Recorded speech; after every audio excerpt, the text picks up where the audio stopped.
4 movies. Giant snake movie that made me emotional. A real-life wildfire disaster that had me locked in. A domestic thriller that I was fully prepared to hate, but I didn't. And an action film that reminded me that I probably have seen way too many movies. These are the last 4 films I watched.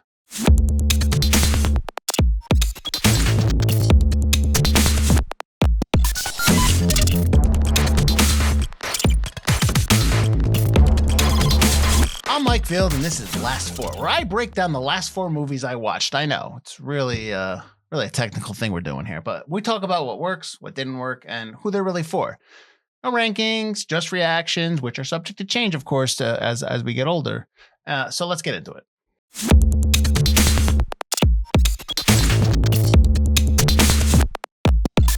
So the first film I watched was Anaconda, the 2025 reboot directed by Tom Gormican, who previously had done The Unbearable Weight of Massive Talent, which is a pretty funny film and a really good film. So I would recommend you checking it out. I mean, it's Nick Cage arguing with himself at one point. So what's not to like about that? This film is actually written by Gormican and Kevin Etten.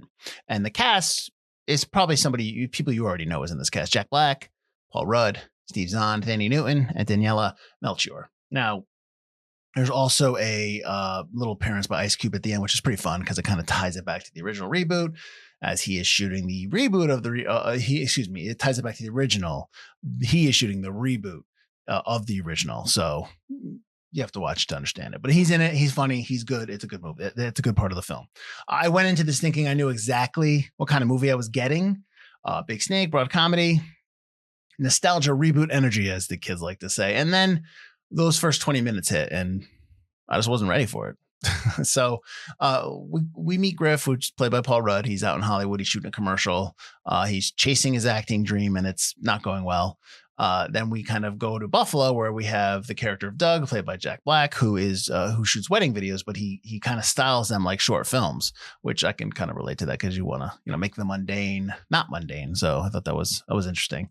So it's Doug's birthday. Griff comes home. He brings a VHS tape of an old film they shot when they were kids. So they're all sitting down, the family, friends, and they're watching, and there's tears in their eyes. They're like laughing. It's fun time. And I'm sitting there going like, oh man, like that's me. If I pop in a movie we did 20, 30 years ago, I'd probably be the same thing. A wormhole. What? Wormholes are one of the most hotly debated phenomena in the universe. Some say it's a gateway to another dimension. Others think it's a pathway to send you to a place far away. It was extremely relatable. So I didn't expect to get emotional with Anaconda, but I did. Because this wasn't just about a big snake. It was, but this is also about chasing your dreams and not chasing them alone. So I thought that was a really interesting sub-theme to this film. Let's talk about what works. The core 4 works really well together. Now, you might think like Thandie Newton with the other 3, because those 3, you've seen those in the comedy space often, that she might not really mesh well, but not at all. She's extremely funny. She's got some really good lines, and I believe they've all been friends for 20, 30, 40 years. So well done. Jack Black is the heart here. Now, he could easily have played this role where he is kind of going for every joke, trying to be the funniest, get the funniest line in the scene, which when you do improv, which there's a lot of improv in this movie, that tends to kind of be the case. You're trying to one up each other. You're just trying to find the funny moment. But he has a great restraint here. He plays Doug sincerely. There's a vulnerability to Doug because he's getting to relive his childhood dream that he thought was gone. And if he doesn't have that kind of restraint on the broad comedy, like the emotional side of this film won't work. It won't hit as well as it does. But to his credit, he does it really well.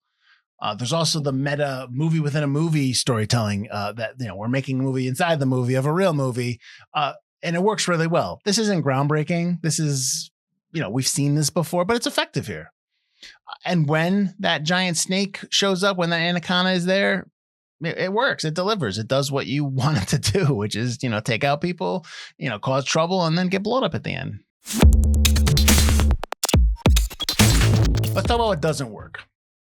the tonal balance that I just referred to, the emotional side of the movie and then the broad action beats of the film, sometimes they don't mesh well together. It just kind of wobbles back and forth. It's not really as fluid as you would want it to be. It kind of pulls you out of both.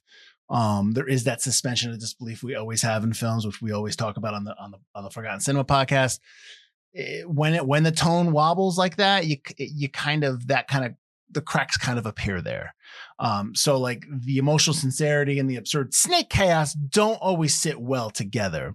There are also stretches in this film that meander, just much like the boat meandering down the river. Bad pun or metaphor. You figure it out. This movie kind of meanders as well too. There's also a subplot in here, a treasure hunting subplot that involves the Anna character played by Melchior. That it's really there to add tension and to kind of put our main characters in danger, but it's not really substantial enough, and it's kind of just tossed in there very casually. So that's how I treated it. So I just really wasn't feeling it, as they say. Who's this for? This is a Saturday night movie. Pizza, couch, double feature it with the original maybe, or Anaconda's The Blood Orchid. It's also, if you grew up making movies with your friends, you grew up with dreams like this, I think you can relate to it. I think it's definitely a film you should check out. That part might hit you harder than you anticipate, but it's definitely worth a watch there. So absolutely, Saturday night film, go for it.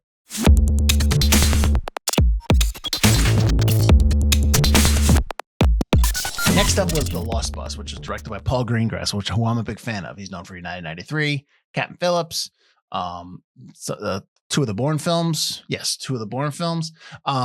He's a filmmaker that thrives in like sort of that controlled chaos and that real-time tension of a film. This film centers around the 2018 Camp Fire, which is one of the deadliest wildfires in U.S. history. And this movie stars Matthew McConaughey as Kevin McKay, our bus driver, and America Ferrara as Mary Ludwig, the elementary school teacher that is with the kids that get on the bus. So the story is, fire happens. There's one bus that can pick up these elementary kids. Because parents haven't gotten them yet, they get on the bus and they get trapped in the fire. They get trapped behind all the traffic of people trying to get out. So it's this, we kind of are focused on this bus for most of the movie, hoping that they escape this fire. What grabbed me immediately wasn't only the personal story, though. It was the fire. It was the procedural side of the fire, the coordination, watching Cal Fire and local authorities respond to the wildfire in real time. What they were doing, the actions they were trying to take to contain the fire, the machinery of the disaster response is what fascinated me in this film. Let's talk about what works. McConaughey plays the character of Kevin as a deeply flawed man. He is worn down by life, repeating mistakes that from his own upbringing that his father made. He was basically like repeating things that his father said to him, to his own son. There's also a heartbreaking moment in the beginning of the film where he has to put his dog down, and you just can see how life has worn him down and how exhausted he is. And we've all been there. At one point in the movie, he says, like, I can't catch a break. Very relatable for a lot of probably adults with children or without. Just sometimes life just kind of beats on you and you gotta figure it out. Well, once he gets on the bus, he steps up, and it's not like a heroic in a flashy way where kid's like, we're going to die. And he's like, oh, not today. Like, it's not like that, which I love in films. This is more just, he needs to get it done. He steps up and he's a real hero. He gets it done. He wants to get out of there. He wants to see his mother. He wants to see his son because he doesn't know what happens with them throughout this entire time. So Kevin's kind of arc a little bit really works. There's also a standout scene where the firefighters and civilian, there's this moment where firefighters trying to get these guys to get out of the house. It's like almost like a vignette. It's like a 5 to 10 minute scene where firefighters trying to get these people to get out of their homes. Let's go. We got to get out of here. And the fire's coming, but they're too late. They got to get in the creek. They got to duck because there's a fireball that comes right over them. It's a really cool moment. People are catching fire. He's putting out people who are on fire. He's getting them in cars. He's dragging people out of their houses. It's a really cool moment. You feel the heat. You feel the intensity. It's a really well executed, well performed scene. There's another moment where at one point, because the fire chief, when he's there in Cal Fire, they're trying to coordinate basically containment procedures. They're trying to contain the fire, but there's a moment where a decision has to be made, whether instead of containing a fire, it had to be a rescue mission because it was either you're going to save homes or save lives. So that that scene, that like 5-minute scene, maybe even shorter, was really fascinating to watch in real time. You're kind of like, it's almost the way Paul Greengrass shoots and the way the scene is acted and it's written. You feel like you're a bug on the wall in these like, you know, centers of influence, the headquarters where they're doing all this stuff. And obviously that same fire chief has a really cool confrontation with the liaison for the electric company. If you know the real history of it, the electric company was actually blamed and sued and successfully had to pay out. Like it was like a $14 or $15 million settlement. That they were at fault because of power lines. They weren't shutting them down when they were supposed to shut them down. And the fire chief just like rails into them. And when you're doing that, you're like, yeah, tell them. You're like, you're really, really into that. So I thought that worked. What doesn't work? We don't meet Mary Ludwig and the kids until like 35 minutes into the movie. So we have not met them in the first act, even though this is a 2-hour plus film. For me, always the first act is like the first 30, but whatever. But we don't really meet them enough. So, you know, when they get on the bus, you know, they're just kids. And yes, obviously I'm not a monster. So you do want the kids to survive and you want everyone to survive because they're in peril. You want them to get out of there. You're rooting for them. But the connection, the emotional connection to them could have been a little stronger if we had met them beforehand. Again, I'm adding time to the movie, so I'm sure maybe it just couldn't be done. So I had struggled with just kind of like really, I kind of wanted more. I guess I shouldn't say I struggled connecting. I just wanted a little bit more. Who's this film for? Well, if you're into disaster films and that focus on that kind of procedural side, like everyday professionals doing extraordinary things, then this will work for you. 100%. You like Captain Phillips? Absolutely. You like Paul Greengrass? This movie, you'll love this movie. When it leans into the response of the fire and what they're doing, it's a gripping tale.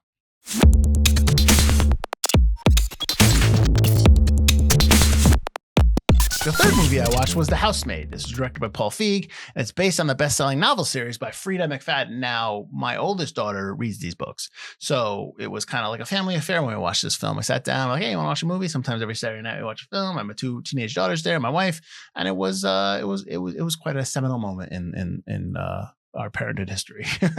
But anyways, this film stars Sydney Sweeney and Amanda Seyfried, and I went into this film expecting to be it would be melodramatic. It would be very Twilight / 50 Shades of Grayish, like just really over the top in its performance and its acting and its dialogue. But it was fine. I was kind of into it. It kind of got to that a little bit to the point where it might have dipped into that, but it didn't. So what works? The mid-film narrator shift, which I know happens in the book as well, is very Gone Girl-esque, which also happened in the book. And it's very effective. You know, that reframing works and you kind of know where that's headed. You kind of know that you're not getting the full story when you're watching the film. So that shift works and it helps kind of reframe everything that happened before. So I like that. Seyfried carries a lot here. She's portraying a woman who seems unstable until we realize she's playing a role. So the first 30, 45 minutes of the film, you're experiencing her character one way. And then when it shifts, then you kind of go back and appreciate, like I said before, you can appreciate what's happening in the opening. And Sydney Sweeney's Millie works too. Like, you know, we get her backstory a little late. So I kept wondering if I knew more about her earlier, if that would have strengthened the emotional through line as the movie goes on. So I kind of maybe wanted that, but Millie is somebody that we can relate to in some shape, some way. I'm not usually a fan of voiceover, but here I think it helps the story move and it maintains the tension. So it's needed. A lot of times with voiceover, I'm always hesitant because I feel like they're just covering up stuff or it's put in after the fact, but I think the voiceover here is planned. So I'm good with it. And then once Andrew reveals his true nature, that's a really good moment that that movie kicks into gear. So like once that happens, you really figure out like what's really going on. The movie kicks into gear, and then I'm fully on board and like, okay, let's go. Let's find out what happens. Let's finish this. Let's talk about what doesn't work after I just praised everything that did work. Andrew's ability to mask his sociopathic tendencies feels a little too effective. Like if he's that manipulative, the resolution of this movie shouldn't be so simple, shouldn't be so clean. Like if he is so smart and he's so just evil. He really shouldn't get outwitted as easily as he got outwitted here at the end of this film. We meet his mother, who's clearly the root of his issues, but we don't spend enough time with her, played by Elizabeth Perkins. We don't really. I kind of wanted more. I wanted to dive deeper into like that like what created this man the way he did, and you kind of get little glimpses of how she's like, but not enough for me. And the daughter, the young daughter, her motivations feel really murky. Like, does she understand what's happening? Does she know her stepfather is dangerous? It's really unclear what she knows. We are only showed her through conversations with her mother, with Millie, the housemaid, and the father. All of her stuff is reactionary. We don't ever really get if she really truly understands what's happening. And there's also this moral gray area that the film doesn't fully interrogate. You know, Millie begins an affair with Andrew, the husband, before she knows the truth. So it really kind of complicates an alignment for me with her, for any audience with her, because she still made the choice to get into this extramarital affair, not realizing, you know, what was really going on. So there was the kind of like gray area where like, yeah, but you did kind of still, you know, help him cheat on his wife, even though she's mean to you, even though he tells you how terrible she is, you still kind of took that step. For me, that only affects it, if I align with her later on. Like, is she the hero? Is she truly, you know, the hero in this situation? So who's this for? If you like domestic thrillers with shifting perspectives, then this will absolutely work for you. It's twisty, it's a little messy, it's morally uncomfortable, but it's surprisingly engaging. So if you're into this type of storytelling, if the movies that I talked about, 50 Shades of Grey or Twilight, or some of those ones that are not so great, if you still like those, then you will absolutely love this, because this is done at a higher level. And quite honestly, I'm okay with the sequel coming. So let's go. Let's get that on. Let's go.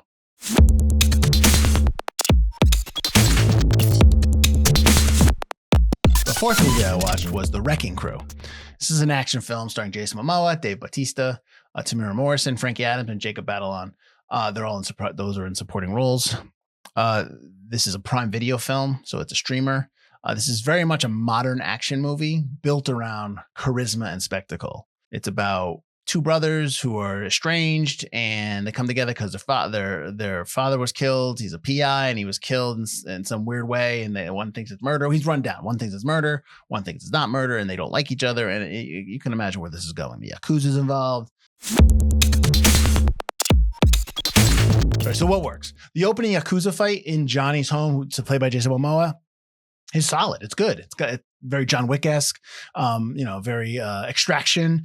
For those who like Extraction movies, you know, it's a lot of stunt acting. It's a lot of stunt action. So you can always appreciate that in this realm of CGI, which we'll get into later with this film. There's a strong one-on-one fight at the end where James, who's played by Dave Bautista, and Nakamura, who's the Yakuza leader in Hawaii, that feels really grounded as well. Same notes I have for the Yakuza fight in the beginning, the same notes here. Mano y mano, going after it. Everything's breaking. You know, it's just kind of two guys just going after each other. What also works is the chemistry between the two leads with Dave Bautista and Jason Momoa. They have a natural chemistry together.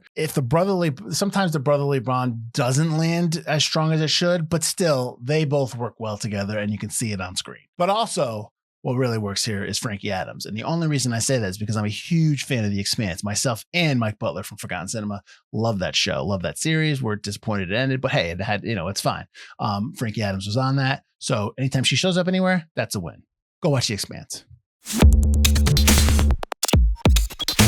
What doesn't work? The highway set piece. It's got helicopters, motorcycles, minivan escape. It's clearly shot in a blue screen room or a green screen room, wherever they had. It helps with the scale of the film. Like, it shows us on this giant highway in Hawaii, but it feels like I'm watching a video game cutscene. And granted, that critique is not solely for this film. It's for a lot of films that do it. I get it. It's the way modern films are made. Unfortunately, it's tough to kind of connect, because you sit there knowing you're watching something that's made up. Okay, maybe an old man, I should get off my lawn. I get it. But for me, it didn't work. the plot itself is paper thin and it's predictable. The governor is the villain. Oh my God, that's not exactly shocking. You knew as soon as you saw Morrison playing the governor or their family friend who was in a position of power, you knew where this was headed. So you knew that it wasn't a shock. It's just, I guess maybe we're not there for the plot. We're just there for the action and the quips and the funny moments. And that's fine. Jacob Batalon's character, Pika, he's like the computer guy. He's only there to be the computer guy, have the flash drive to get them into the party.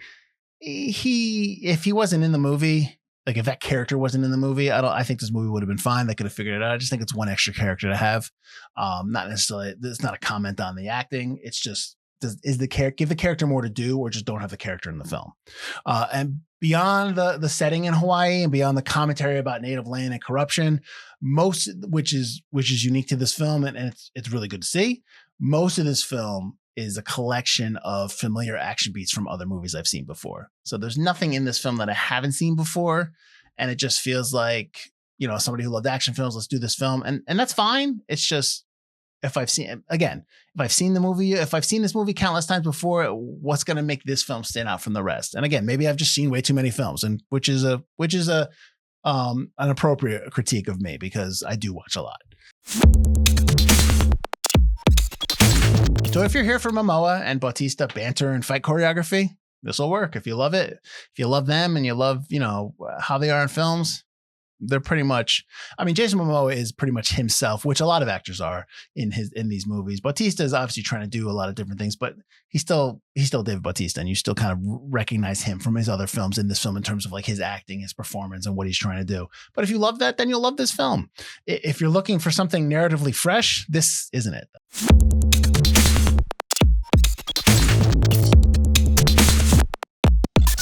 So that's my last four. Anaconda, the snake reboot that I didn't think that I would get emotional about. The Lost Bus, which is, I was digging the wildfire aspect of it, the procedural side of it. The Housemaid, which is a domestic thriller I didn't really think I would love, but I didn't really think I would like, but I did. And then an action film that just, I think, honestly, really hits home that I've just watched way too many movies. So, yeah. Just, sometimes experience hurts in that regard. So what were your last four? Let me know. Let's talk. I just this is something new we're trying here at Forgotten Cinema for the Forgotten Cinema YouTube channel page. So check out all the stuff that we have here. We have a Patreon if you want. Join that. It's only for $3. You get a tier of things. This is obviously a standalone episode for me. I'll probably do more because I just watch a lot of films. So hopefully I'll see you next time.